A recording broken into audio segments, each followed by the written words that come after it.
Welcome to National Parks Traveler, where we explore the national parks and the issues that involve them. Change happens, and sometimes it doesn't. This is Kurt Repenchek at the National Parks Traveler. Change certainly is underway in Washington, where the incoming Trump administration is putting its players in position with promises of changing, or maybe even upsetting, the status quo. Against that, the National Park Service continues to face long-standing problems with not enough staff or funding, compounded by national park system damage from hurricanes, tornadoes, sea level rise, wildfires, just about everything under the sun. We're going to explore those topics today with Phil Francis from the Coalition to Protect America's National Parks and John Garder and Chad Lord from the National Parks Conservation Association. We'll be back in a minute with those gentlemen.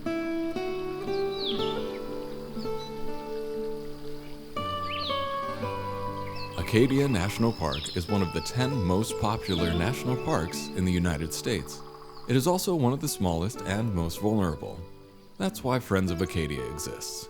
Friends of Acadia is an independent organization of passionate people inspiring those who love this magnificent park to make a real and lasting difference for Acadia. You can make a difference too at friendsofacadia.org. The Blue Ridge Parkway Foundation is the primary nonprofit fundraising partner for the Blue Ridge Parkway.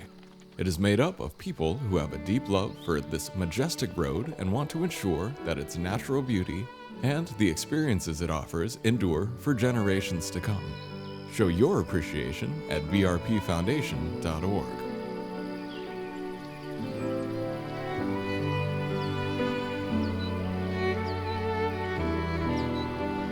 Welcome to the Traveler, gentlemen. Thank you. Good to be here. You know, the election's been a couple weeks ago, and a lot of discussion is going on, some concern across the half of the country, at least, in terms of what it's going to mean for environmental policies and environmental protections and whatnot. And of course, you can't talk about the environment without talking about national parks. And so, first off, why don't we just start? We've got a nominee for Interior Secretary and Governor Gary Burgum from North Dakota. Good, bad, or indifferent? I mean, on one hand, he says he's a fierce proponent of oil, fossil fuel energies, but at the same time, he does appreciate that national parks have been underfunded. Any thoughts on his potential nomination, upcoming nomination? Well, I'll comment. One of our superintendents, former superintendents, met him, knows him, and worked in the same state where he is, and thought he is very committed to national parks and to taking care of the national parks. So that's good news. So I hope that we can build on that. Well, what was interesting was it was a year ago, a little bit more than a year ago, in January of 2023, he wrote a letter to Theodore Roosevelt's superintendent about the feral horse situation there. And in that letter, he acknowledged that national parks have been underfunded for a long time.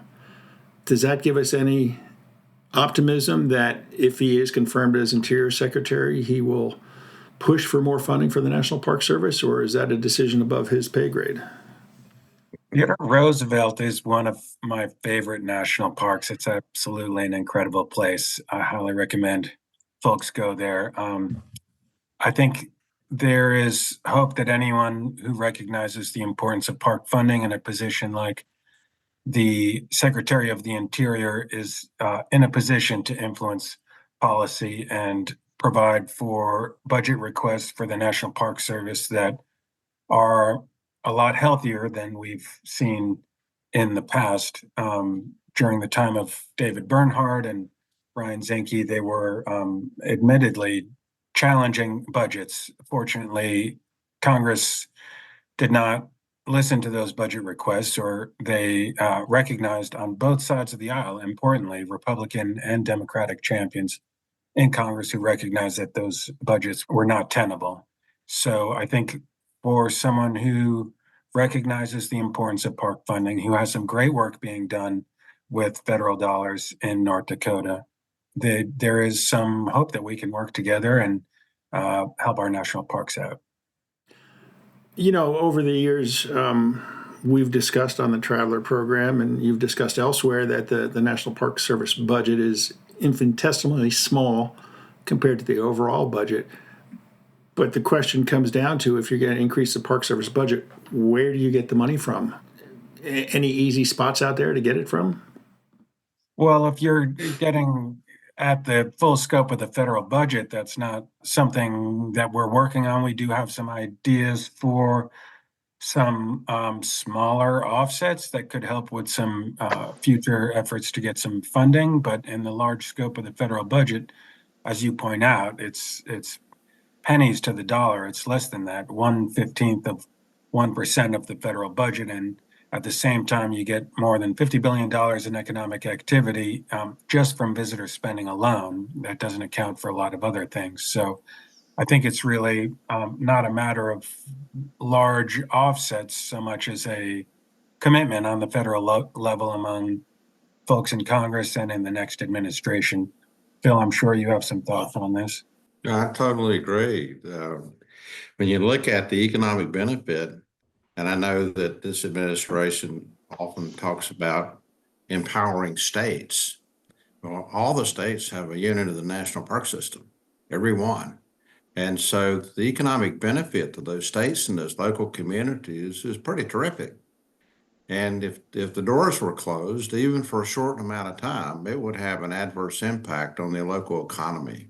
Now, we talk about preservation of resources, and that's critical to the National Park Service, to protect and conserve those natural and cultural resources for forever and make sure they're not impaired. But if the parks are closed, we had some experience in years gone by, where parks were damaged. There were problems. And so it's important that we have the necessary budget to take care of these places and the necessary staff, to provide for the enjoyment of these special parks for the visitors, as well as to protect those resources for future generations. One of the things that I always ask people to think about is the Redwoods Act. And the Redwoods Act says that nothing shall be done in derogation of park values. And that was directed to the National Park Service leadership, but I think it should also be directed to those people who supervise interior and those people who supervise the supervision of interior. Is important. It's an important piece of legislation, and I think the visitors to the national parks will really get behind that. Chad, the Biden administration has been a big proponent of offsetting climate change, and really conscientious about that. And they're spending a lot of money on climate change resiliency in the national park system, but there's a lot more to do in terms of that. What's your crystal ball tell you in terms of the incoming Trump administration? Are they going to continue that work, or is it going to be brought to a halt? Yeah, that's a really good question. The Inflation Reduction Act did provide much needed resources to the National Park Service to help it prepare for the record floods and fires that are occurring all over the country. 100% of those funds have been announced. 100% are planned. 100% are underway. And so we do worry a little bit about all this talk that's been going on over the last couple of months in terms of the incoming administration or the incoming Congress wanting to grab those IRA funds.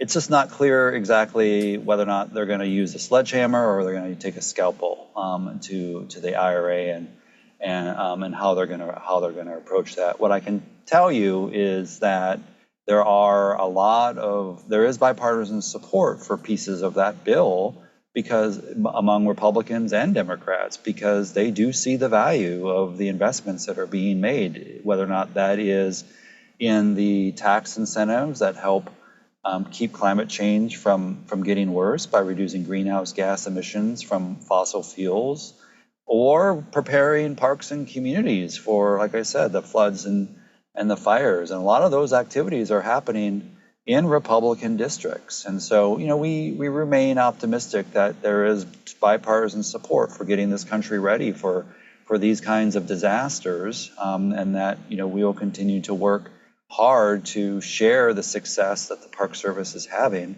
in getting its resources ready, as Phil talked about. These are irreplaceable resources. Once they are gone forever, and we're never going to get them back. And these places were set aside specifically to protect those resources, and that's what the IRA has begun to do. Now, it's not enough. We know that there is twice as many projects out there that did not get funding, and so we know that there is money. This gets back to your original questions of, will there be money for the Park Service for anything? We know it's not enough, but we know they are starting to do some good work, and we hope that continues. Looking out across the park system, can you point to some areas that need that type of resiliency built in that funding hasn't yet been approved for? I think the Park Service has done a smart job in trying to invest its IRA funds in as many places as possible, while still remaining very strategic in terms of the approach that it's taking. So they are really focusing on looking at the impacts that sea level rise is going to have on coastal parks. For example, they're also looking at kind of the regional impacts of forest change in the Midwest. They're looking at kind of the regional impacts of warming temperatures in Alaska. So the IRA monies it seems to us that the IRA monies are being invested at a regional scale and trying to connect parks together in a landscape, which I think is a smart approach and a good way for them to continue to move forward. Like I said, it's clearly not enough. They had twice as many proposals for funding that they could approve. So there's still a lot of work out there. But the money is going to help parks either prepare directly or help plan for the future. So we're hoping that these resources will remain available. Do hurricanes Helene and Milton reshuffle the order of parks that need resiliency built in? And I'm speaking, of course, of the Blue Ridge Parkway in North Carolina that was torn up pretty much by those two hurricanes. And of course, you look at the Appalachian National Scenic Trail. I don't know if they've cleared all the down trees of that yet, but certainly, sea level rise has been out front, I think, at least when you're talking about the eastern seaboard. And then you get these two hurricanes that are hundreds of miles from the ocean doing incredible amounts of damage. Before they struck, was any climate change resiliency being built into the Blue Ridge Parkway? Well, one of the things, having formerly been the superintendent of the Blue Ridge Parkway, one of the things that always impacted our ability to maintain and protect that park was staff that had been decimated. The maintenance staff was cut in half during the time when I was the superintendent of the Blue Ridge Parkway, and I'm sure it's continued to be cut. But had that staff not been cut, I believe that the maintenance that could have happened, the tunnels and ditches and things that aren't very sexy but important, there would have been fewer, in my estimation, there would have been fewer slides. I think the number of slides along the Blue Ridge Parkway was something like 700. And one of the slides that we had when I was superintendent cost about $3 million to repair, just one. So the number that I've heard that the Blue Ridge Parkway needs to because of the hurricane damage is something like $2 billion, which is about 2/3 of the National Park Service budget. So special appropriations are going to have to take place, and maybe I'm sure it'll be done over time. I could speak to that some as well. We're talking about two interrelated but a little bit separate things. So there's the restoration and resilience effort, that those funds that were provided for in the IRA that Chad talked about. And these, there's certainly a need. If Chad mentioned, there was twice the amount that was requested by parks for projects than the IRA was able to provide for. This is really good stuff to restore watersheds, pull invasives, and help parks adapt to and prepare for the changing climate. We also have the resilience of facilities. And so that damage to the Blue Ridge Parkway is enormous, as Phil outlined. We need that to be funded by the disaster relief package that is currently being considered in Congress as of yesterday when the White House request went out. There's the $2 billion or so, we haven't seen the official number, for the Blue Ridge Parkway, the Appalachian Trail, as you point out, Great Smokies, and a couple parks down in Florida that were damaged by the recent hurricanes. But prior to that, there was more, somewhere in the order of about 550 million bucks that is needed for other disasters that have befallen parks, from fires to floods out in California, heavy snowfall, and much tornado damage at Chickasaw and other parks that have been damaged. All of those funds need to be provided for in a supplemental. And to Phil's point, that work needs to be done with greater resilience. And that is the Park Service's facility investment strategy, so that when the Blue Ridge is rebuilt, it can be done in a way that these kinds of future floods don't cause the level of damage that we've seen. And that takes more money. But that's an investment that Congress needs to make, in particular when you consider not just the incredible scenic and recreational value, but the importance, as Phil knows very well, of that parkway for the recreational economy down in the Southeast. Our calculation was that in October, those communities were losing $6 million a day in visitor spending alone, never mind all of the other factors. Well, I'm wondering, in terms of rebuilding and resiliency, are we talking on the scale of what Yellowstone has had to do with the road through the Lamar Valley, and of course the North Entrance Road from Garder down to Mammoth Hot Springs, where they're talking about trying to take it out of the Gardner River Canyon because it's just going to keep having landslides and keep flooding. I mean, Phil, you've spent a lot of time on the Blue Ridge Parkway in your career. Can it be rerouted through North Carolina to remove some of the threats, or do you just have to keep it in place and build it better, so to speak? I think there will be looking at engineering solutions for that and new techniques.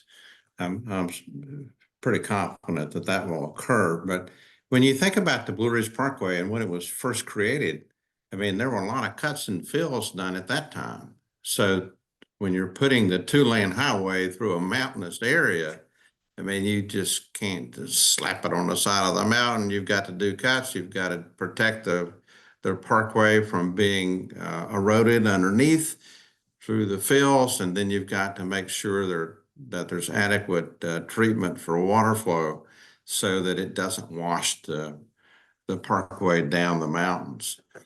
And so even things like tunnels, the Blue Ridge Parkway has something like 20% of all the tunnels in the entire national park system. And so if you look at the handling of water of just those tunnels is critically important that occurs. It takes people on the ground, not once, but daily, weekly, monthly, to maintain that infrastructure.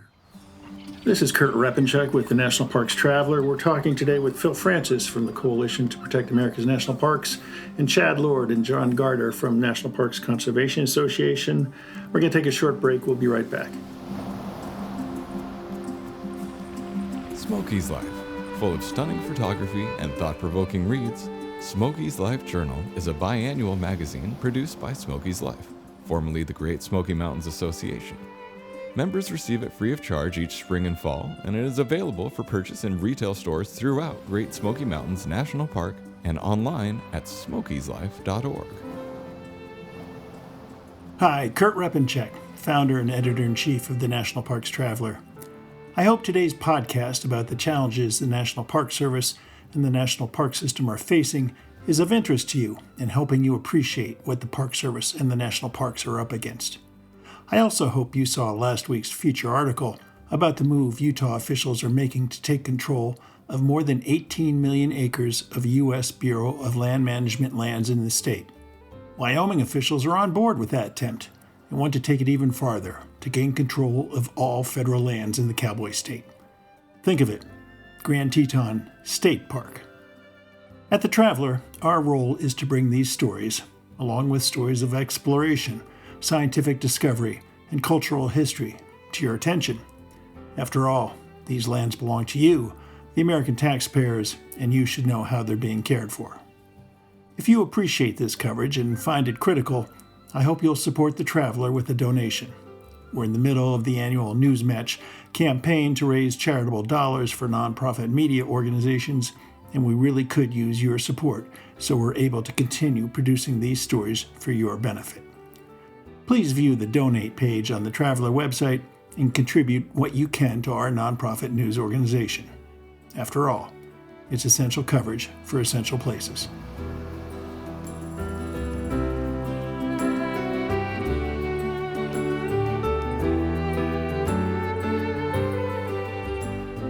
So, gentlemen, we've talked about the Blue Ridge Parkway, of course. Possibly Great Smoky Mountains dodged a bullet with Hurricane Helene. I mean, the eastern half got a lot of rain. The western half didn't seem to get that much. And then you look at the national seashores. I mean, at Cape Hatteras National Seashore, we're seeing, houses continue to fall into the ocean, and the Park Service seems to have no solution. They can't. Well, they did buy out 2 houses thanks to help from the National Park Trust, but climate change, sea level rise, just the mechanics of barrier islands. Should the Park Service just continue to sit back and wait for the next house to fall and then rush out and clean it up? Well, that's a good question. I don't know if there's a good answer to that question. I know the Park Service has considered actually buying those houses, because it may be less expensive to buy those houses and remove them than to recover from the damaged houses as it washes into the ocean and then down the seashore. But that's going to cost a lot of money too. And there's going to be some pushback, I'm sure, by homeowners, who love living on the Outer Banks, and who wouldn't? I mean, what a great place. But the reality is that more and more places are going to get washed away. There's going to be overwashing of the roads on the Outer Banks. And so that's a tough one. Same thing happens in other places in the National Park Service as well. So climate change is going to be quite a challenge, an engineering challenge and a funding challenge. And our country is going to have to address it. Chad, what does the eastern seaboard look like in terms of sea level rise and the impacts? I mean, you just go up and down the coast and you've got dozens of park units. Superstorm, was it Hillary back in 2012? Sandy, right? Sandy, right. A late hurricane did a lot of damage, both along the coast and inland to a certain extent. And I'm thinking about Morristown National Historic Site from my home state of New Jersey. What's your crystal ball tell you in terms of what's ahead for these park units? Yeah, it's not really a crystal ball. The science shows that with increasing temperatures of ocean water and sea level rise, we're going to continue to see even more stronger storms come ashore all along the eastern seaboard and Gulf of Mexico. What that looks like is kind of what we saw with Hurricane Helene. It's basically a huge sponge sucking up all of that hot water in the Gulf of Mexico and then just squeezing it out over eastern North Carolina. So the scope of these storms is already growing to massive scale in ways that we haven't already seen. And this has all been predicted by climate scientists as something that we can expect. And so we just can't be thinking about the 88 coastal parks that are on the shorelines anymore. We also have to think about those park units that are further inland, that are going to be impacted by the fact that hot ocean water and higher sea levels is going to create, storms that can that can impact places further inland with heavier rains and stronger winds and worse flooding. And all of that is this kind of thing that parks need to be prepared for and parks need to plan for. And to Phil and John's point, all of that preparation and all of that planning takes humans to do that. And some of that work is being done through the investments of the Inflation Reduction Act. But as we've already been talking about today, none of it is nearly enough to get these special places fully prepared for what's coming and what's already here. Well, I'm wondering, you mentioned the Park Service is planning for it. And earlier this year, I believe Representative Grijalva on the Natural Resources Subcommittee, or Natural Resources Committee in the House of Representatives, had written a letter asking for more information on whether the Park Service is prepared, and pointed out that in terms of vulnerability assessments, just a very small fraction of parks had prepared those. And the traveler reached out to the Park Service to find out if that was actually the case, and the Park Service would not talk to us for some reason or another. I don't know why that was deemed proprietary information. I'm guessing MPCA has a little bit better dialogues with the Park Service than the National Parks Traveler. Do you know where things stand in terms of vulnerability assessments? Well, I think what we've seen is there clearly are not vulnerability assessments for the over 400 national park units. That work is necessary and takes money and people in order to do that work. There are a bunch of vulnerability assessments that have been done, but even those are beginning to age out as the climate science continues to progress and we understand more and more about the impacts that the severe flooding and storms and heat and drought are going to have on these not only these natural areas and systems, but also the cultural and historical places that the Park Service protects. So yes, there is still a great amount of work to do at the Park Service. Some of that is being done through the Inflation Reduction Act, again, underscoring why those resources are so critically important, but there's always more work that needs to be done. One thing I will point to that was released just this summer, the Park Service published climate change scenarios assessments for every single park on the continental United States. They did not cover Alaska or Hawaii. So every park in the continental United States now has a report that tries to outline kind of what the climate future looks like. What those reports tend to show is parks are going to be hotter and parks are going to be wetter and drier. It just depends on what the future means. And one of the things I know parks are trying to do is to make sure that when individual parks are engaging in their planning, they are looking at these future scenarios. So they're not just a linear path from point A to point B anymore. They're actually looking at point A, maybe point B, point C, or point D, depending on what that future looks like. So it's a smart approach to try and get parks ready for the things that we just don't know exactly how things are going to play out in the future. And of course, that's going to take more money. John, I want to circle back to something Chad had mentioned in the first half of the show about funding for the Park Service and how there's a lot of congressional folks on both sides of the aisle who have soft spots for national parks and don't want to see them go down the road in terms of upkeep and maintenance and whatnot. But at the same time, we saw the House earlier this summer pass out a appropriations bill, I believe, correct me if I'm wrong, that called for a $150 million cut for the Park Service. Do you share Chad's optimism that the House will rise to the occasion in the coming Congress? Well, there's no denying that coming to some agreement for this fiscal year that we're well into, FY25, coming to agreement on final funding levels is going to be difficult. We have two drastically different bills in the House and the Senate. As I've noted on this show before, Chairman Mike Simpson of the House Interior Appropriations Subcommittee has long been a champion for national parks, for their funding and otherwise. However, he was given a very lousy, draconian number to work with by folks above him.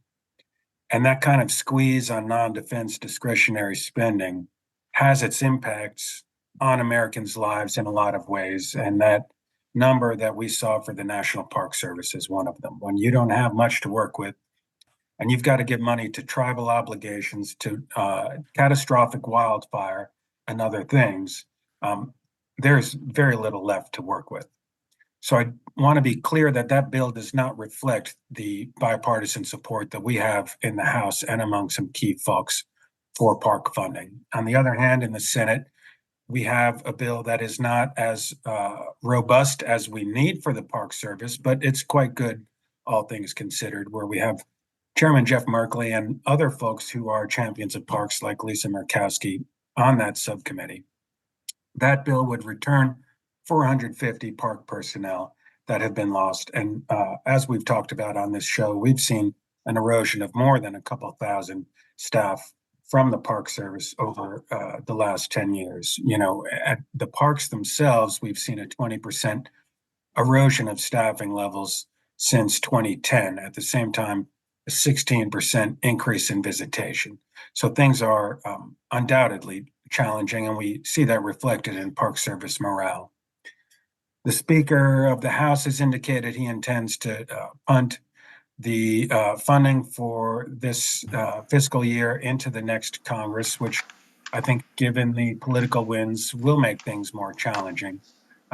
However, we do have those bipartisan champions and hope that we could still get some kind of increase for the Park Service, which there's recognition is needed, or at a minimum, minimize the damage, because those numbers in the House bill, and I think our friends on even the Republican side of the aisle recognize are just not realistic. I think the funding landscape beyond this fiscal year will undoubtedly be challenging, but there are some areas where we have some hope to work with the Congress and the next administration. I wonder if you could delve a little deeper into the supplemental appropriations bill that is being developed in terms of disaster recovery.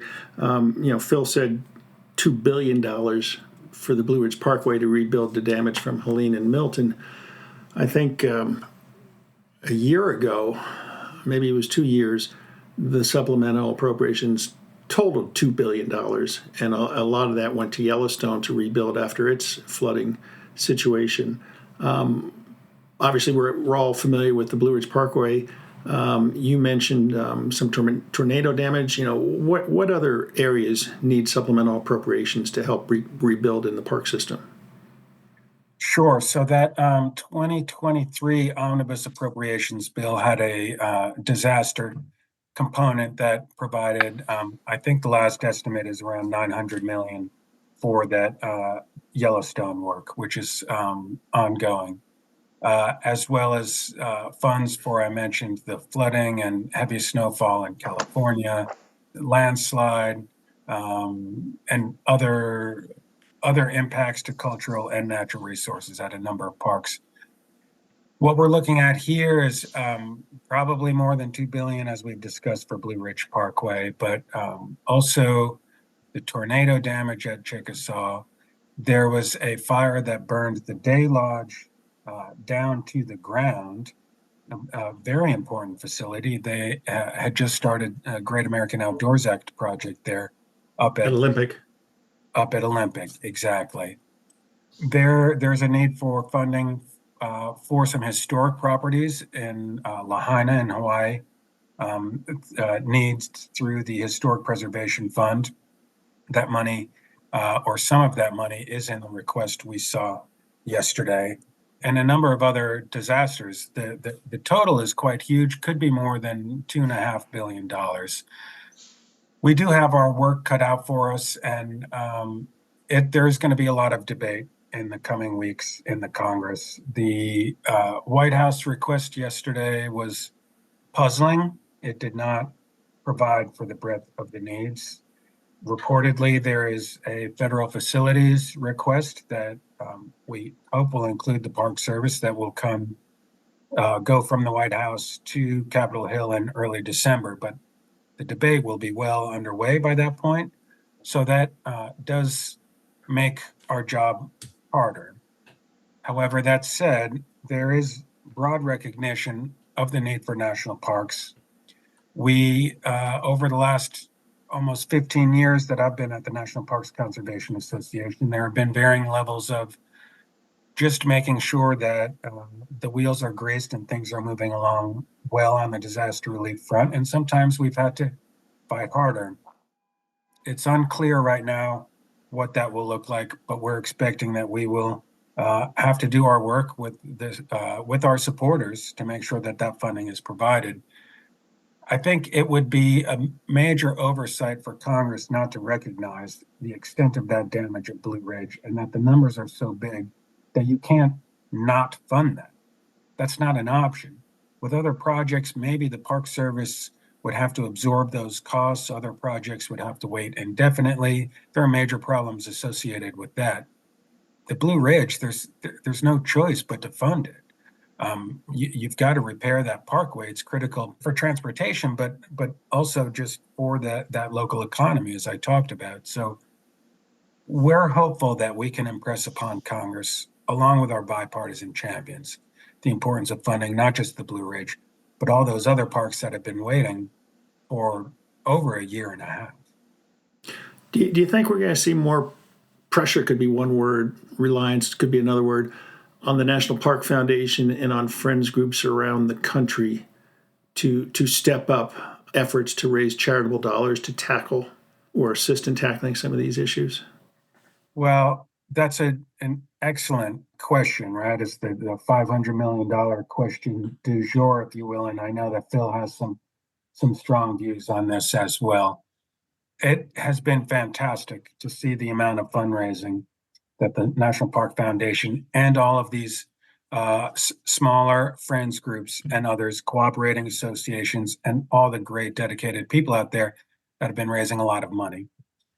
Traditionally, that philanthropic component has been to provide for a margin of excellence for the Park Service, as fees have been as well. And now we're seeing the philanthropic dollars and fees be more for a margin of survival.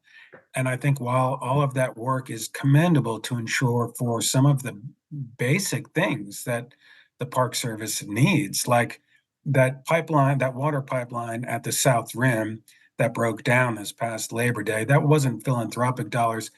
To my knowledge, it was a number of funding sources, but primarily fees, is my understanding.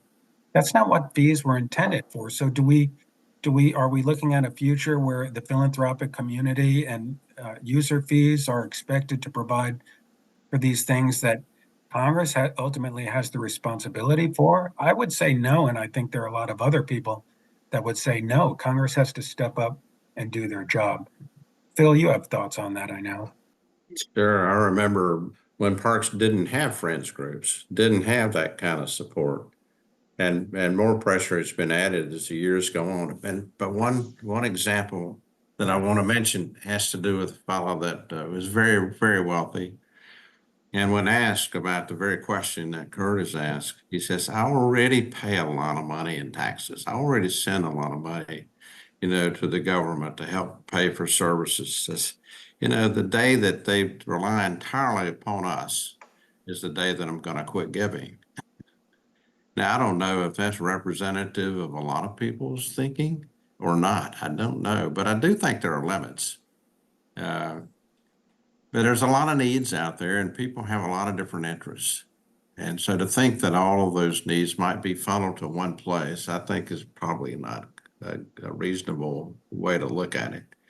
Because there's national forests, the National Institute for Health. There's just so many important agencies that need support. That would be pretty hard for the National Park Service to garner much more than they already are. I think another way to look at it is, if you're renting a house and the furnace goes out, the landlord fixes it. He doesn't increase your rent, although he might when your lease is up. But, the Park Service essentially is doing that when they sign these new concession contracts.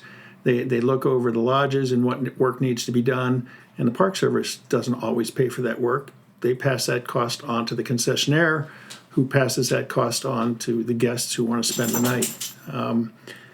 it's a tough situation, and I certainly don't know what the answer is. I know in the past there have been some suggestions about let's put a tax on outdoor gear that can be sent specifically to the Park Service. Like I think the Fish and Wildlife Service benefits from duck stamps and whatnot. Again, we don't have an economist on the show with us today, but I'm curious if the current hand of cards the Park Service is being dealt might spur those conversations to get louder. John, you're the closest we come to an economist on this show. What do you? Well, that's not good. Yeah, you're referring to what I've heard called the backpack tax, and I think there are a lot of folks in the outdoor business community who are not fans of that idea. There are other things that could be looked at. Fees for international visitors has gotten a lot of discussion recently, including in the Traveler. That is an option if it can be done right. NPCA feels like there could be an opportunity there. The America the Beautiful Pass has not been increased since 2007, I believe. And if you adjusted it for inflation, it would be $110 today. And I think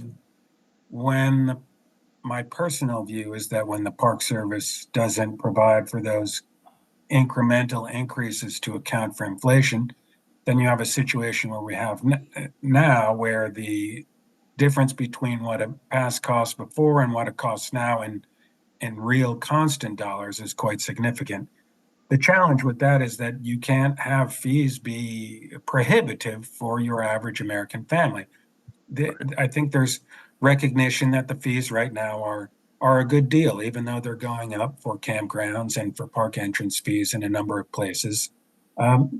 They largely remain a reasonable price so that Americans who own these special places can afford them. And so while there are some opportunities to leverage some money here and there, which has to be done in a way that allows for the public to comment in some cases, that allows for them to still be reasonable, we're still talking about amounts of money that should be going towards things that provide for that margin of excellence. Some of that, the core operations, Congress really, to my earlier point, Congress has to step up. You can't rely on visitor fees.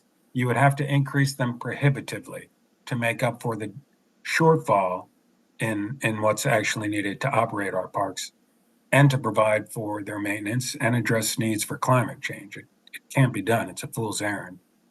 Well, I agree. I was going to mention some of the things that John just mentioned, and we do need to set a price so that it doesn't exclude people. Because parks are owned by everyone, and not everyone can afford to go to a park. And to us, or to me, and to a lot of my colleagues when I was still working, that just wasn't acceptable. We wanted people to come out and enjoy these special places and to learn about the history of our country.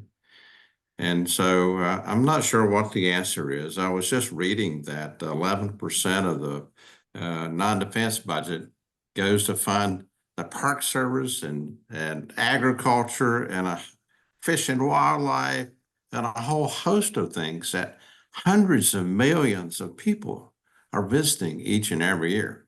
This is not just one party or another. This is a bipartisan thing that people just love these outdoor places. And I think it's not unreasonable that we adjust for inflation and find a way to pay for them. How to do that, I think, is above my pay grade. I think we've looked at every single thing that we can. We've hired 2,000 volunteers at the Blue Ridge Parkway, 2,000 volunteers in the Great Smokies. We've had friends groups give us millions of dollars. They've done about all I can think of. They've really done an excellent job, I think, taking a look at the problems and looking at alternative ways and unconventional ways of solving them. What the future holds, I don't know, but it's going to be very difficult. Chad, swinging away from the dollars and cents of operating the national parks, as I mentioned earlier, the nominee for Interior Secretary, Governor Burgum from North Dakota, is a big proponent of fossil fuels energy development. Does that pose a threat to national parks? I know there aren't that many national parks that have oil or natural gas production exploration in them. Big Cypress keeps coming to mind in terms of potential development, continued exploration. But would you expect to see a big change in impacts to national parks from enhanced or ramped up oil and gas development? I don't know if we will see an impact of actual oil and gas development inside park boundaries. Obviously, the Park Service has its own regulations on how to manage for that sort of development in those units where that activity has been authorized. I think where we would see the most impact would be outside of park boundaries. MPCA for a long time has documented the impacts that fossil fuel development and any energy development, for that matter, has on the landscapes that surround parks, whether or not that's on the wild and natural world around parks, or whether or not that includes the historical and cultural spaces that the parks themselves either protect inside their boundaries or outside of their boundaries. And so, yes, we are tracking very carefully and thinking very carefully about what the change in administration would mean for this kind of activity and its impacts on parks. This is, President-elect Trump ran on a campaign to increase oil and gas, and his Secretary of the Interior is following through with that commitment. I think our job is to continue to educate the incoming secretary and the incoming administration on what those impacts will be and how it could affect the millions of people that go to these special places, spend their money on these special places, and drive economic opportunity in some very rural places across the country. And that's the kind of work that we'll continue to do. Well, I'm curious. It's been documented that the Biden administration, there's been record oil and natural gas production. And I can't think of too many impacts that we've reported on to the national parks.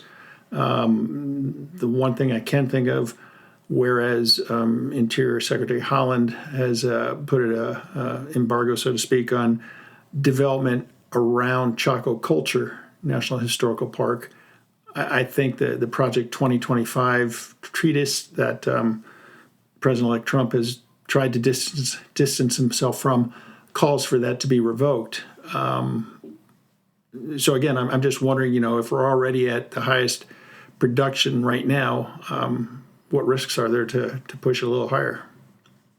I think you may also have to invite the economist on, who can also kind of prevent kind of those macroeconomic impacts of gas and oil, because a lot of that is affected by the international marketplace. I think what I can say from what we've seen and heard from the incoming administration is that they do want to increase the U.S. production of oil and gas. As you point out, we are at record levels of production of oil and gas. And so where will they go for that? Well, we'll be tracking that very closely and continuing to raise up the voice of parks where we see the impacts of those new leases as they come forward and are proposed.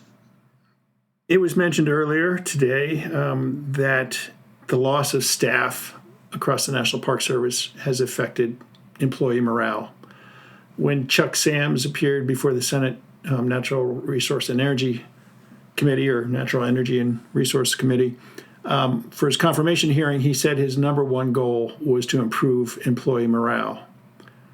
Obviously, he can't wave his wand and increase pay across the park system. He can't wave his wand and improve housing for everybody in the national park system, although we have seen some pretty good efforts being made at Yellowstone and some efforts at Acadia National Park and Rocky Mountain National Park.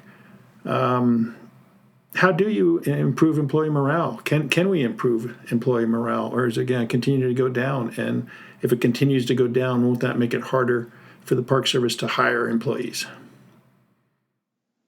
Well, Phil as a retiree, I know has lots of thoughts on this. I'll I'll jump in quickly and then hand it over to Phil to say that I think, it would be unfair to suggest that Chuck Sams could just come in and, swoop in and make all of these changes that to employee morale improvements that have long been needed under various administrations. This problem has been growing for quite some time, and you have a number of intersecting challenges from housing, which has just gotten that much harder, from decaying housing on the one hand to a lack of affordable housing on the other, that just keeps getting harder as the housing market becomes less affordable and as people who have homes retire or leave the Park Service.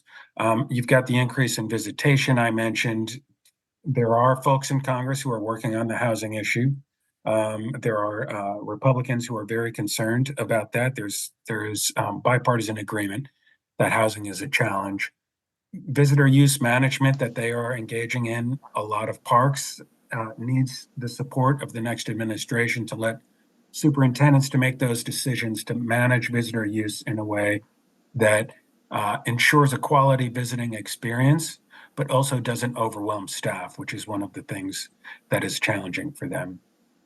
And there are a number of other challenges to morale with all of the talk of downsizing the federal government, which is, a whole other conversation. But these are intersecting challenges, and I do think next Congress and the next administration can take a close look at, and there is an opportunity to make some improvements where we haven't seen the kind of success we would like to. Yeah, mentioning housing, I think that's tremendous what the Congress is doing to help with that issue. But at the same time, let me just mention that in Yosemite, there are over 350 employee houses in just that one park. And so, and of course, Yosemite was created back in 1890. And so, the infrastructure is getting old. So it's a real challenge. I think another thing that we're discovering is that recruitment is very difficult. People are not applying for these jobs. When I was a young man applying for the National Park Service, we might get 1,000 applications for one vacancy. And so a team of people would be put together, and they'd rate and rank those applications, and somebody would make the decision about which one they'd get picked. Not anymore. That's not the case. It's hard to recruit and retain. And without enough people to do the job on a daily basis, you're putting an extra burden on those people who are there. And so when people leave, they're taking the institutional knowledge with them. Another problem has to do with equipment. This is something we rarely ever talk about. What is it like for the people on a day-to-day basis? Do they get the training they need? Do they have the equipment they need? Is it really old? I remember one park had a vehicle that was like 40 years old that they were still using, because they really couldn't afford to buy a new one. I remember a situation on the Blue Ridge Parkway where there was a homicide, and our rangers hopped into a car that wouldn't start to respond to the homicide. So they hopped into the back of a pickup truck to respond. So, it's more than just this big budget that we're talking about. It's those day-to-day things and the camaraderie that is lost and the institutional knowledge that is lost. All of those things are impacting employee morale. One other thing is just a change in expectations by those people who are applying. I experienced this before I left. People weren't willing. I started as a GS4, but people today are looking for higher grades, because the cost of living has gone up and the salaries haven't gone up to keep pace with inflation. And so people aren't as willing to move around. It takes two people in one family to make ends meet, right? And how do you move both people? One person works for the Park Service, somebody else may be a school teacher or has some other occupation. How do you find a family who's willing to uproot and move and continue with this whole idea of having two people working in the family? So there's a lot of things going on, societal changes that make it more difficult than it used to be. We need to look for solutions. I'm sure that people are. It is, and I can't. Chuck Stamps is not. He's a very smart man, a very good guy, and wants to do the right things. It's just finding the wherewithal to make those things happen. Well, I'm curious in terms of employee housing. Is it time to open up areas in national parks to build employee housing? I know at Yellowstone they found some land to build new housing, and I know the superintendent's looking at other areas in the park, say down near Lake and whatnot. Should some of these landscapes be looked upon for potential housing sites for Park Service employees? Because, as we all know, VRBO, Airbnbs are pricing out housing in gateway communities. And I know at Rocky Mountain National Park, from the west entrance, some employees had to drive an hour just to get to work from where they were staying.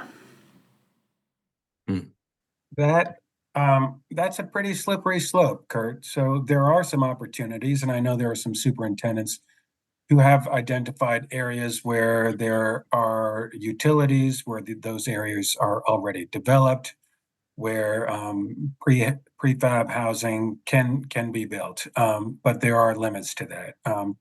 Just as with visitation, you can't just make the roads wider and build a lot of parking lots.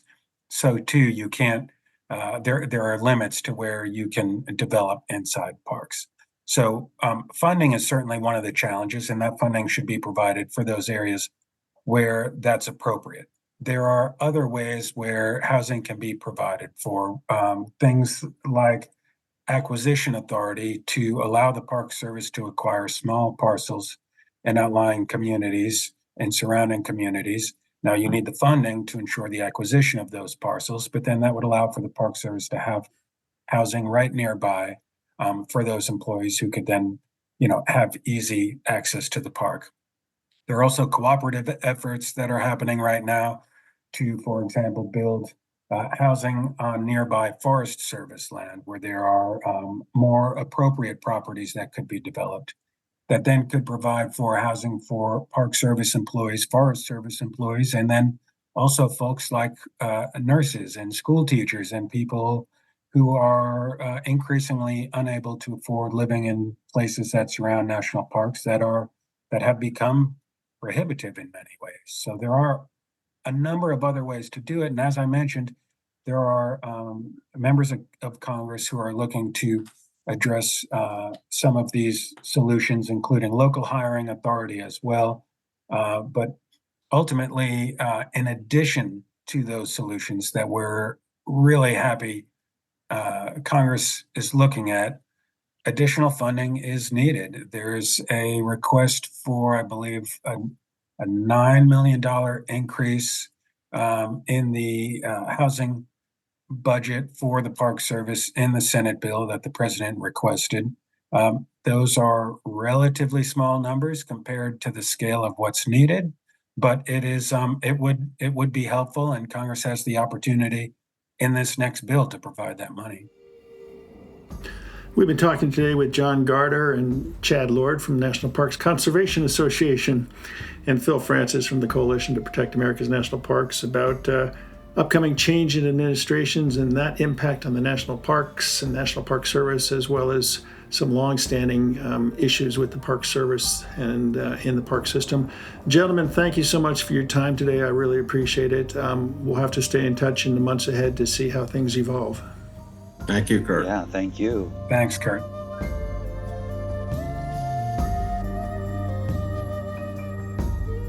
That's our show for this week. We hope you found it informative. In the weeks ahead, we hope to bring you shows revolving around elephant seals at Point Reyes National Seashore, author Jonathan Waterman's river voyage through Noatak National Preserve, and a look at St. Croix National Scenic Riverway in Wisconsin and Minnesota. For The Traveler, this is Kurt Repenchek. See you in the parks.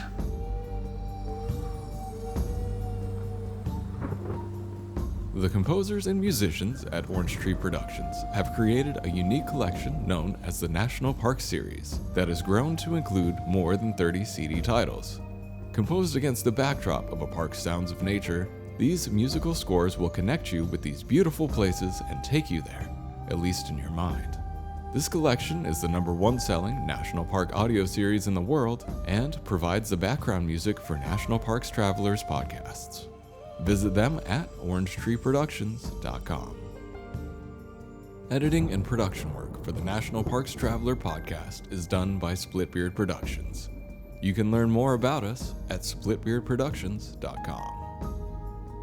National Parks Traveler is a 501c3 nonprofit media organization that provides daily editorial coverage of national parks and protected areas. Traveler's coverage is made possible by reader and listener donations. Visit us at nationalparkstraveler.org.